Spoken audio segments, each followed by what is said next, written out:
I've thought a lot about how to do this podcast. I have so little energy. I have to do it in the simplest, easiest way possible. I want to share insights that I have into ghosts and aliens, really. People experience an altered state of reality while they're being abducted. Sometimes they're not even in their bodies. They say that their consciousness is taken out of but they can see their body still asleep. And then there's this whole crossover, and people probably are uncomfortable admitting this, between alien abduction and near-death experiences. There's so much crossover. It's incredible. For instance, something that will happen during an alien abduction is a life review. Okay? You don't believe me? This is the perfect segue to do my favorite alien story. And I'm just going to tell it.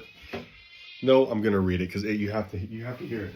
Okay, good. Here we go. So we're going to talk about an abduction by a mantis species. And these are, for some reason, these are the most interesting, to me, the most interesting abduction stories, because when people get abducted by the mantis creatures, apparently it's like a race of aliens or something. I don't know a lot about aliens at all, okay? But when they get abducted by these things, or they encounter these things out in the wilderness or something. One guy was fishing, he encountered one in a river. They say it's like seeing God. They say it's like seeing God. It's like a spiritual experience to be in the presence of these. They're very powerful and extremely cognizant. They're very conscious. And this one he describes, when he turns his head, he can see brain, what looked like a clear skull looking thing with brain, massive brain inside. And it was just fascinating. Okay, so here it is. The names are Kevin and Larry. I think they're actually changed in the book. This comes from the book Inside UFOs by Preston Dennett, my favorite UFO alien researcher guy. So they're both on a Navy ship. 1982, Larry says, I just got back from your house. So this is his bunkmate walking in on the ship. They're out at sea. 1966 Ford Galaxy 500, he goes. So that's what he said. He said, I got back from your house. There's this 1966 Ford Galaxy 500. There's a chocolate milk stain on the back seat. This Ford hadn't been in the family for 12 years. So there's time travel happening as well with this abduction. This is what I'm talking about. This is a story where there's tons of crossover with near-death experiences. It's very similar to somebody talking about what it's like to die and suddenly become cognizant of so much different space. People say time, there is no time. Time is an illusion, it stops. They say that there's a life review, all of these things. So, and they say that they time travel, they see different parts of their life. Okay.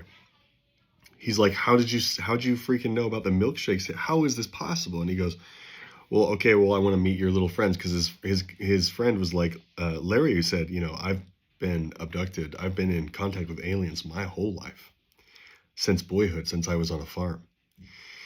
And so he's like, well, let me meet him. And Larry's like, okay, well, I'll talk to him and see. And then he comes back in a couple of days later. He says, yeah, they'll take you. I don't know if this story is true. I just think it's interesting. He goes, go up on deck and you'll see him. He walks up on the main deck. He sees a diamond-shaped craft, 6 city blocks, flashing colors of every type, like a spinning diamond, bright as the sun, he says. Massive. Nobody saw it. His ship was 528 feet long. The UFO was at least 3 times longer than that, he said. I changed my mind. I don't want to go. So there was fear on his part. There was no malevolence during this entire thing. None whatsoever. But he had immense fear. And let me just pause to say, when you start to have a conscious experience, and I'm not saying it's not physical, he did teleport to the ship immediately upon seeing it and looking at it and being mesmerized. Suddenly he was on it. He had run over and he was shaking the cook on the ship, shaking his hand and saying, or shaking his shoulder while he was talking to some other guy. He says, Dude, are you freaking seeing? Are you kidding? Look at this. The guy was non-reactive. He was shaking his shoulder. The guy was non-reactive. And then in an instant, he was on the ship, and he was looking down through a transparent part of the ship. In fact, anywhere he looked throughout the whole experience, if he desired to look down and see something, the ship would just become transparent like a window wherever he was looking, which is a strange little detail that is part of the consistency in alien abductions, is having this, the ship is turning transparent wherever you want there to be a window. There's a window. The first thought that he had when he was on board this Mantis ship, he goes, I'm AWOL. I'm AWOL. He's hundreds of feet away and by the way, he sees his body down on deck. This is where it gets weird again, because he feels like he is still in his body. He has every sense that his body is there, but he also sees himself shaking the cook's shoulder on the ship. So already there's a time delay. He's like gone back in time, but his physical body is there, because during the experience, he actually he started pinching his skin, and he wrenched it so hard to make sure that he started bleeding. And he has a scar to this day where he did that on board of this like alien ship. Interesting little thing. So that is to say that, at least according to him, he was like in his body. This wasn't just a conscious, although there are other abductions that are just conscious. They only have the consciousness and not the body. So already we're outside of time. We're outside of normal consciousness, since no one else is aware of the ship at all. They're not conscious of it. And apparently part of this experience that they can do is take you outside of the consciousness of other people. You can suddenly be removed from the space of consciousness of other people. You can run up and shake a cook on the shoulder, and he remains unconscious of you. Like, what the hell is that? I mean, again, I'm not saying that this story is true. It's just fascinating, because little details like this are kind of like throughout the alien abduction phenomenon. Now, I have to admit that there are many, many alien abduction stories that I just flatly just don't believe. But there's enough strange consistency and strange details and overlap with near-death experiences. And my kind of wheelhouse is near-death experiences. That's where I'm kind of like an amateur near-death experience researcher / enthusiast person. And the overlap with the near-death experiences, and the overlap with psychedelic experiences, and the overlap with meditation experiences, where there's a oneness, where there is no judgment, there is no authority, there is no anger, there is no condemnation. Like this love and consciousness towards the earth, towards the humans and every other animal, this pervasive, like everyone's kind of experiencing the life review, even the reincarnation sometimes. Even reincarnation sometimes is a part of these alien abductions. So, like, my whole point with this is that these things are larger than we realize. These phenomenons are larger. They expand well beyond the limits of our current thinking and our religions and our spirituality. And this is why I think that aliens exist in a more intelligent. So I just think they're higher conscious. I think they're smarter than us. They perceive more of the universe than we do. They perceive the universe better and more fully than we do. Like, we're like unconscious apes, basically. That's what it seems like. But we're in the transition phase right now of kind of becoming conscious. And so much of this alien abduction. Okay, so I'm AWOL. No, you're not. This telepathic voice in his head. No, you're not. Oh, I forgot to say this. Gosh, this is the most important part. As he was shaking the guy's shoulder, Tony the mess cook ignored me shaking his arm, and then suddenly he felt a shift. And that's when he was not only on the ship, but he was back in time a little bit, watching his own body shake the dude's shoulder. He goes, I don't want to be having this experience anymore. This is very intense. This is like a whole thing. There's this deep profound spiritual vibe the entire time, and he knows he's in the presence of something vast and highly conscious. And he describes it like God or angels or something.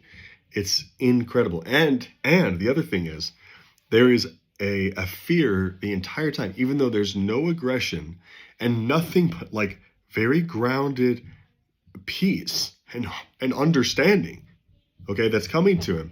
Even though there's like these very grounded things that are happening, he is horrified. He's just jarred by the experience. And again, it kind of feels like this whole thing is like very akin to like an ayahuasca thing or like a near-death experience, just that major shift, because suddenly he's like perceiving time differently. Suddenly he's perceiving his life differently. He's more reflective. He understands things. And sure enough, they start going through his life in a life review, kind of a life review. The guy's like only 21 or 22 years old. But this whole thing is in 1982, by the way. So they go to Kankakee, Illinois. The alien, by the way, says, he keeps saying, I want to get off. I want this to stop. And he goes, no, it's what you wanted. It's okay. And by the way, the aliens had been joking with him. They make really funny, very grounded, very like Robin Williams type, like very earthy humor. Like they said, we're certainly not. He goes, towards the end, he goes, what do you guys look like? And he was too scared, which they understood. They understood that he was scared. He's facing the wall of the spaceship the whole time, huddled like this, he says. They were meanwhile talking to him the whole time. He finally says, well, what do you look like? And he goes, we're not little and green like you said, because they were referring to a conversation he had with Larry. So it's a crazy, again, this is quite a story, but it's not so different from so many other alien stories. He could see through the vents, through the structure of the building. He's looking downtown, outside of Kankakee, Illinois, the downtown bank building, and through all of that, through the drywall, through the floors, through the, everything in the building, he sees his father at a desk. He had time traveled because he knew, because it was daytime where he was, he knew it would be nighttime on the other side of the world where he lived, but it was not night. He could see his father was younger. The aliens talked to him about his father. You have a good dad. You have a good family. They're sincere. He's struggling. But look at blah, blah, blah, blah, blah. Then they go over the church. And every time they travel, it's like, and they're there. So, and it's just a shift. He said every time he feels it, he feels like this shift happen each time.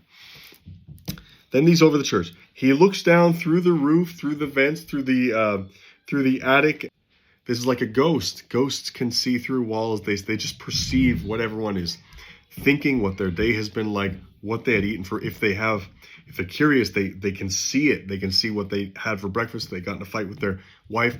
Some random guy that they've never met waiting in the waiting room of the hospital. Suddenly they know like half of his life. They can see through the floors. They can see who's suffering. They can see what type of energy. They can see the inner dialogues of people. This is just ghost stuff. But this is what he's seeing as well. He looks down through the insulation of this building, the bricks. He sees his mother teaching in front of a bunch of kids. You have good parents. The Mantis tell him, you have good parents. Again, they're showing him things that show kind of the morality of some of his decisions too. And he feels bad. And he feels a love for his family, very much like a near-death experience. And the aliens know. Why are the aliens talking to him so? Isn't that too personal, man? Like, don't talk to me about that stuff. That's too. I don't know you, man. But they're talking to him about the most personal things. But they're also doing it lovingly and completely with no judgment. What does that sound like? That sounds like a near-death experience. No judgment whatsoever coming from these aliens, but also he could feel the guilt kind of some of these things that he was seeing. Okay, so childhood home. He's seeing himself now at 12 years old. So this is definitely a time travel. He sees grandma before she died. And then he sees his own motorcycle crash in the future. He sees it, so he travels to it. He sees it. And he thought it was his death. He was paranoid about this for like forever. And then finally, when he's like 60 years old, he broke his ankle like he laid a bike down, and it wasn't even bad. But this whole time in his whole life, he thought that was like his death. Okay, questions. Why are you here? To observe. No religious or political interference. That's a huge one. The no interference thing that they talked to him about after he said, why are you here? That's very, very nuanced. And I'm going to, literally, probably it was going to take me hundreds of podcasts to explain this idea because it's really big. But there could be intervention. There could be different types of inception or shepherding our consciousness along to maybe spur on certain types of movements, certain types of new political philosophies. But I don't think that they're in the business of overt miraculous interaction, which I don't really understand the abduction thing. I don't understand it. Like, they do it to people kind of on the periphery of society. Or maybe they do it literally to all of us. I mean, this is a very big thing. It's very Westworld. When you start talking about aliens, you have to go watch the movie Westworld, because it's almost like there's more of a relationship of, we will allow you to do this because we understand you're in a state of growing consciousness, and you have to hatch out of your own shells. You have to, I mean, it's a very deep thing. So no interaction, because it would be too disruptive and it would be authoritarian. And when should an alien interact? Let me ask you, when should an alien interact with society? Was it when Japan, when the wrong warlords got the English cannons that were better than the Portuguese cannons, right? And so now Japan has modern weapons, and they're even more warlike and authoritarian than they were before. Like, should aliens have stopped down and said, hey, listen, guys, you should organize your society better at this point? No, they didn't. And millions there was atrocities. And then there was conquest from Japan. I love Japan, by the way. I'm just using them as an example. At what point should the aliens come down and have open contact with us? At what point in our history what wars should they stop? It's an interesting question, because every generation of people thinks they're the worthy ones to finally have the alien contact. Every generation thinks like they're the ones that the aliens should come and save them and intervene. And there's no saving. This is not a place of saving. Nobody needs to come and save and intervene. So interesting. And it's just interesting that they say we don't interfere with politics or religion. Two major power structures, social structures. They're really not, we have to hatch out of our own shitty social structures like slavery. The aliens didn't come and stop slavery. They didn't come and stop the atomic bomb. They didn't stop Hitler. They didn't stop the Holocaust. If you start to think about how much aliens really can observe us, then you become angry that they're not intervening. It's the same anger that you would have towards an Abrahamic God. Why don't you intervene? So it goes really deep. It goes deep. Like, these are serious things. Oh, I remember number one. Okay, he goes, where are you from? Then there's a star chart hologram that appears, and then there's a blinking light, and they teach him, and he's like, it's downloaded into his mind, and he memorizes it or whatever. Okay, and then he goes, they speak every language fluently, every dialect. He goes, why are you here? To observe, no religious or political interference. Do you eat? Are you going to eat me? Am I going to be killed? Is this my death? And she goes, and the aliens go, you watch too many horror movies. The other thing that I've always wondered, this is too long. This podcast is too long and too stupid. But the other thing that I've always wondered is, Why don't aliens stop the alien movie? The horrible alien movies that, I mean, clearly we are misrepresenting them, right? We're continually like portraying the aliens as these monsters that are these invaders. And in almost all of cinema, the aliens are always like these horrific, atrocious monsters. They don't care. Aliens don't care at all. And I've always wondered since I was a boy, like, do the aliens watch those movies on their ship with popcorn? Because I absolutely would do that. If I was an extraterrestrial, absolutely I would pass the time watching really shitty alien movies from the humans, for sure.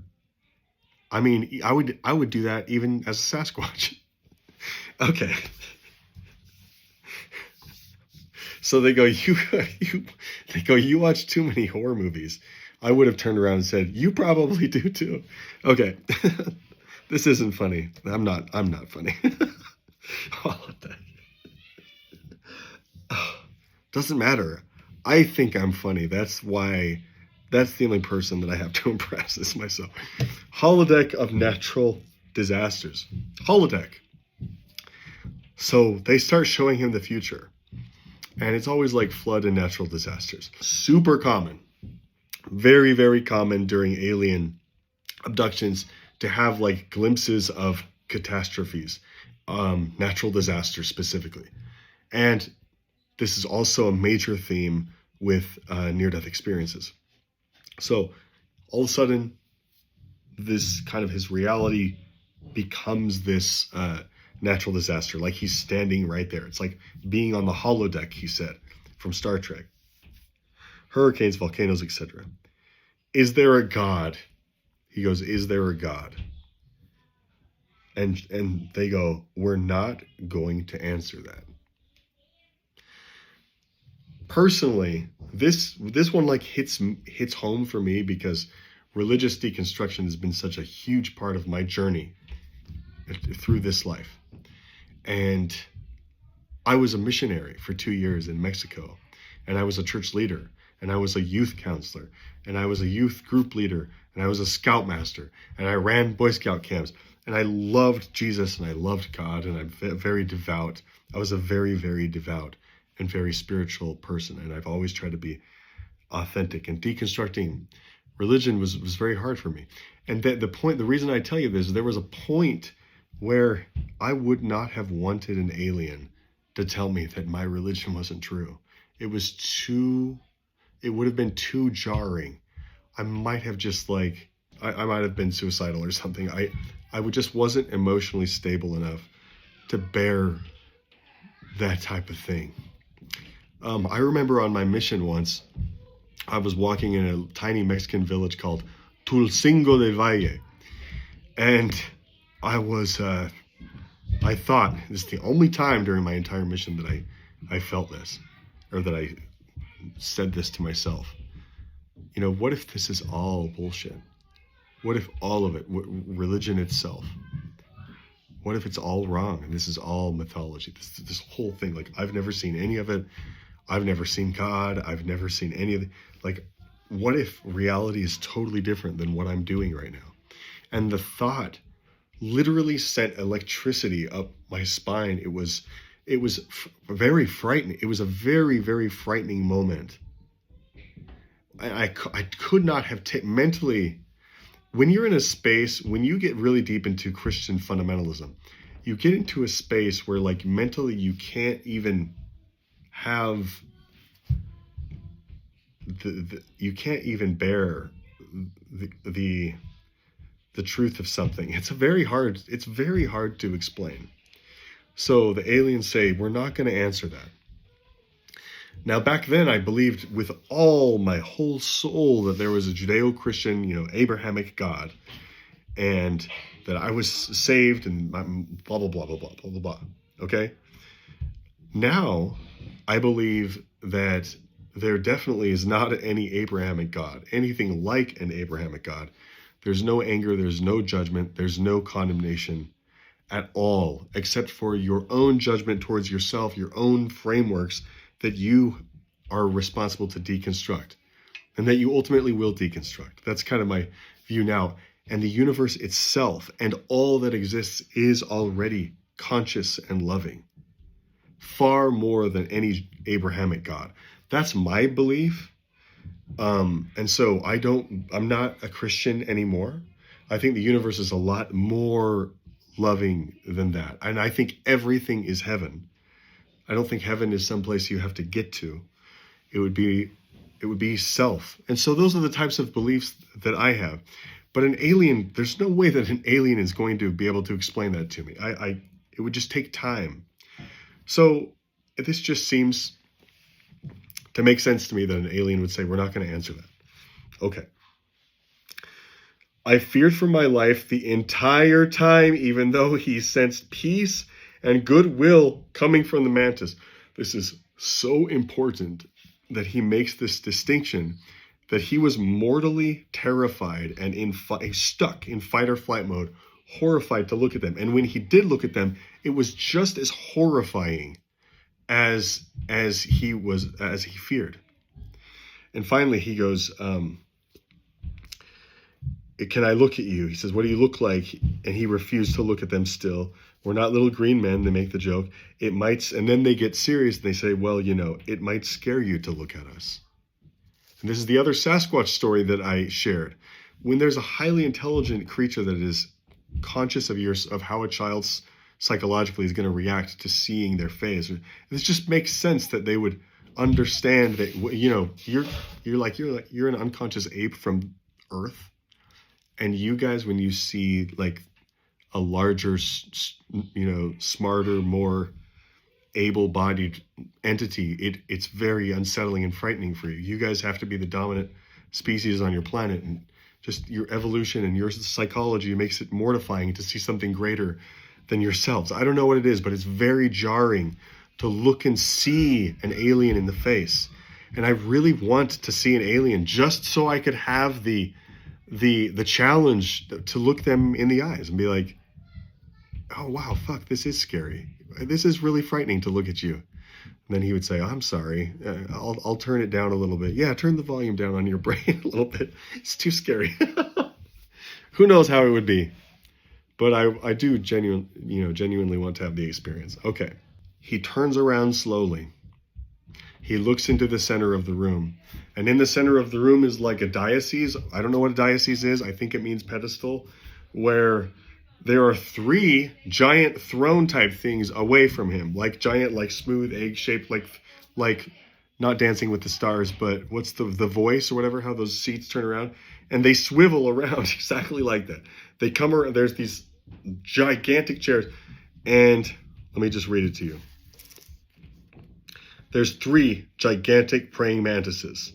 They're like 20 feet tall. They're white. The color of their exoskeleton or skin or whatever is white. Just one of their eyes is larger than a human head. Massive brain that he could see through the fascia and the tissues of their head into their brain. He goes, they're at least 15 feet tall. Sorry, not 20. At least 15 feet tall. Gigantic.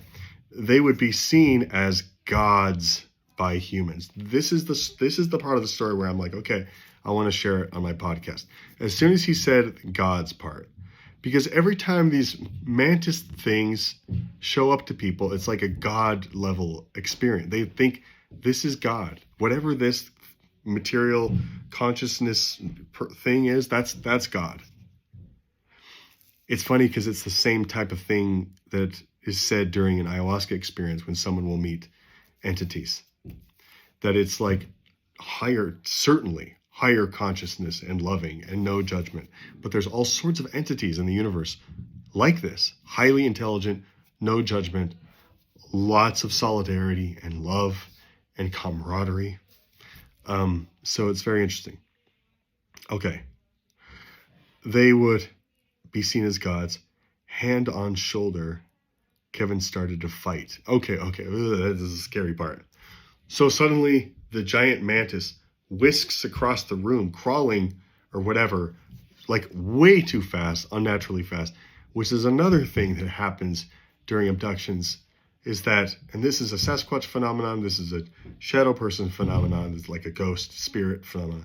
This is also an alien phenomenon, and there's other types of things like the little people of Australia or whatever, cryptids, other cryptids that move bizarrely and weirdly fast. Too fast, awkwardly fast, like impossible fast.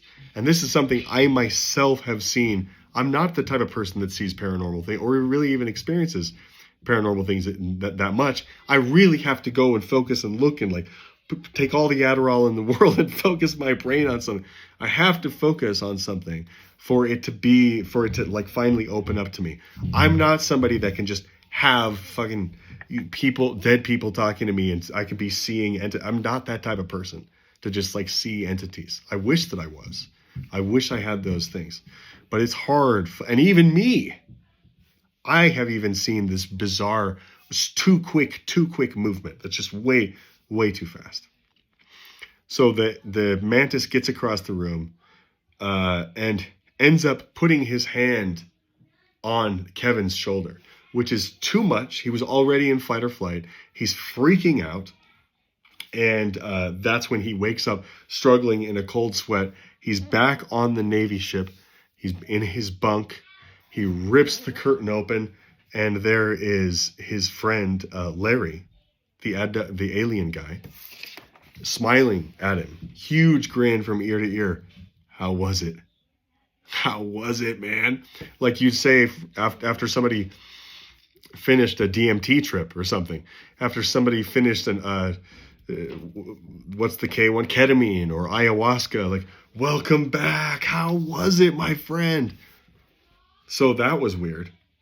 He says, I never want to see you again. I never want to talk to you. I don't. And so they never spoke. He never made eye contact with Larry again. He avoided him. He was horrified of the entire experience. It was jarring. He ended his friendship with Larry immediately. Tony, the mess cook, denied any of that ever happening to him. Hey man, I was shaking your shoulder. Do you remember any of this? He was trying to verify that that it wasn't a dream, that he wasn't crazy. And Tony's like, bro, this literally never happened. You never came up and talked to me. But I was in a conversation with that person. And he went and talked to the other person. And he was like, yeah, we were in that conversation at exactly that time. Yes, we did. He told them the conversation. Yes, we did. So it was like kind of a veridical sign to this guy that this really had happened. Okay, so that's interesting. Anyway, this is all just a story. This is all an anecdote. But there's enough threads of similarities between other abduction stories. That's why I think this is interesting. And that's why Preston Dennett, that's why he included it in his book, Inside UFOs. Okay, his memory was veiled until later in life when he saw a praying mantis on a Discovery Channel thing. And he did not die in the motorcycle crash. He doesn't want another experience. But later in life, after retirement, and when he was an old man, he did become obsessed with aliens, finally, because this experience was so impactful after he remembered it. But it was a little bit too intense. He doesn't want another one. And again, I kind of vibe with this a little bit because that's what I said after I had ayahuasca, after my ayahuasca experience. I have done PTSD therapy with a shaman, and with a shaman once, I tried DMT once, and that was also way more than I had bargained for. Do I want the experience again? No, never. No. Maybe just at a far lesser dose, but the experience I had, I'll make a whole podcast episode about it one day, because I went slapping through different dimensions. Like, it was crazy, thousands. And then it was so crazy. I dripped out of the bottom of my body through the carpet and went flying through different dimensions. And the question in my mind was, are there other dimensions more visual and more physical? So they're harder and more physical than this dimension is, and they're more visual at the same time. Meaning, is something more real than this? Like, would this space that I'm in right now be considered more ethereal and wishy-washy if even more physical being than myself were to visit this space? It was a weird question to have, but my brain is weird, so I wanted to know if this was the only physical reality out there. And that question seemed to be instantly answered, that no, there are thousands of different types of realities. Some of them are very similar to this one, and some of them are just so wildly different, existing in an entirely different part of the universe, in a different fold of these thousands of dimensions that are stacked on top of each other. That's kind of what it was, and it was a very horrific, uncomfortable experience, like far beyond human suffering should ever go. Honestly, it was a horrible experience. I felt severely traumatized by it for like, I had to like mentally recover from it for like 2.5 weeks. It was horrible. I felt, I felt when I woke up, I felt so violated. Like that should not have happened. What just happened should not have happened. That was like breaking the game or something. It was bad. But anyway, it was also interesting and insightful and educational. It was an educational experience. I don't encourage, by the way, anybody to do these types of substances. I'm not encouraging that. Unless it's in a clinical environment or in an environment that's very safe and professional. That's what I would say. Yeah. Isn't that freaking Mantis story insane? There's so much overlap with near-death experiences. That's why this is interesting. And if aliens can talk to you intuitively about the struggles you've had in your life, telepathically, and they have empathy and understanding and say, man, you've had good parents, look at this. If an alien's going to talk to you like that, well, sheesh, that's the same way like a dead loved one talks to you, actually, like in your dreams or in your mind or heart. I was just having a conversation with my neighbor, one of my really good friends. Her husband died. I know this is kind of heavy to bring up on the podcast, but her husband just passed away. It was a skiing thing. Our two families are like best friend families. Like my kids stick things to their door, candy and drawings and stuff. So she's in a really hard time. She's mourning, and I talked to her, and I felt guided to talk to her, like almost shouting in my mind, go over there and talk to my wife. And, you know, we had this big conversation. I said, how are you really doing? You know, we hugged and we both cried, and it was this 20-minute long thing. And she ended up telling me that don't cry. Sometimes I cry. She said her husband talks to her. And she said doesn't happen constantly, but there are like special moments where just clear as day, his voice, boom, will just be right in her mind, and it will hit her mind and her heart and the whole thing. And she just hears him. And yeah. She told me about, I'm not going to share any more than that because it's her personal thing. But you know, people have these experiences. People talk to loved ones and people that have passed away. There's a reason it's a part of every single culture to have your loved ones, or I shouldn't say every single culture, but it's like the majority of culture have some type of religious or philosophical framework for talking to dead loved ones. Guardian angels, guides, ancestors, you know, Japan, Shinto, all over the world, they have this. So, and it's such a huge part of near-death experiences. Okay, well, this is long. You know, this is a long, boring podcast. It's not going to be boring to people like me, though. People like me are not going to be bored by this type of discussion. I have come to the realization that my personality and my communication style really only appeals to about 13% of society.